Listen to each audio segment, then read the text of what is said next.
Ya, gini, seharusnya UGM tidak perlu terlibat di urusan itu.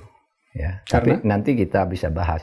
Karena UGM itu yang mengeluarkan ijazah, bukan yang memalsui ijazah. Iya kan? UGM tinggal mengatakan, loh, saya sudah mengeluarkan dulu ijazah ini. Gitu. Tinggal Pak Jokowi menjelaskan kepada berhubungan sama orang yang mempertanyakan itu. Kok sampai hilang dan sebagainya.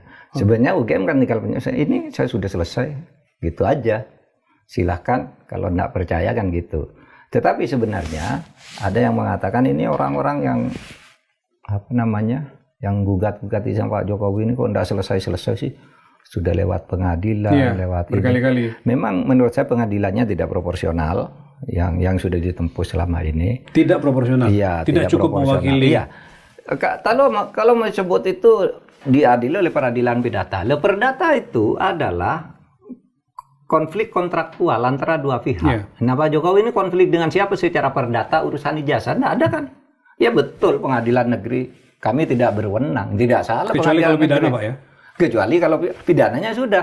Pidana ini kan ada dua. Satu yang melakukan pemalsuan, dua yang menuduh melakukan. Ini yang dituduh melakukan pemalsuan ini belum diadili soalnya. Ini yang malah yang menuduh, yang ditangkap lebih dulu. Sementara ini tidak dikelirkan. Sebenarnya kalau masuk ke sini bisa. Itu yang belum terjadi ya. Lalu yang lebih gila lagi kan katanya, oh ini kalau terbukti ijazah Jokowi ini palsu, seluruh keputusannya selama menjadi presiden batal, itu salah. Kalau di dalam hukum tata negara enggak begitu, di dalam hukum administrasi tata negara enggak begitu. Kalau hanya presiden tidak memenuhi syarat lalu jadi dengan cara memaksa, dengan cara manipulasi, lalu semua keputusannya salah. Dulu Bung Karno juga salah. Mengambil kekuasaan yang melanggar konstitusi dari mana? Dari Belanda. Belanda tuh punya konstitusi yang disetujui oleh PBB waktu itu, bahwa Indonesia itu bagian dari Nederland. Tapi Bung Karno lawan konstitusi itu. Satu, dekret itu melanggar konstitusi.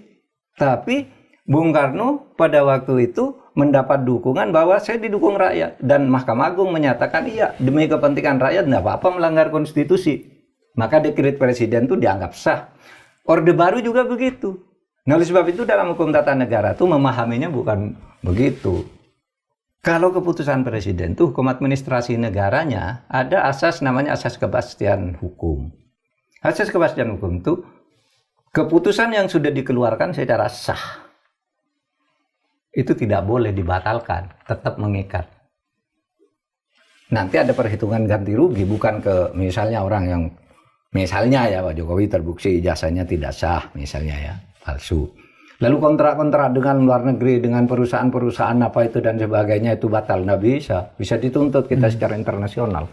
Iya. Gitu. Karena keputusannya waktu itu dibuat secara sah. Tinggal sekarang tindakan ininya, gitu. Tindakan ke dalamnya. Tapi kembali ke kasus tadi, kalau orang mempertanyakan tetap tentang kepalsuan atau ketidakpalsuan ijazah Pak Jokowi itu nggak salah juga kan? Nggak salah, karena ada undang-undang keterbukaan informasi publik. Di mana di situ dikatakan masyarakat berhak sepenuhnya untuk mengetahui dokumen-dokumen dan meminta dokumen-dokumen itu dibuka kepada publik demi transparansi. Kalau tidak mau buka, ada pengadilannya namanya Komisi Informasi.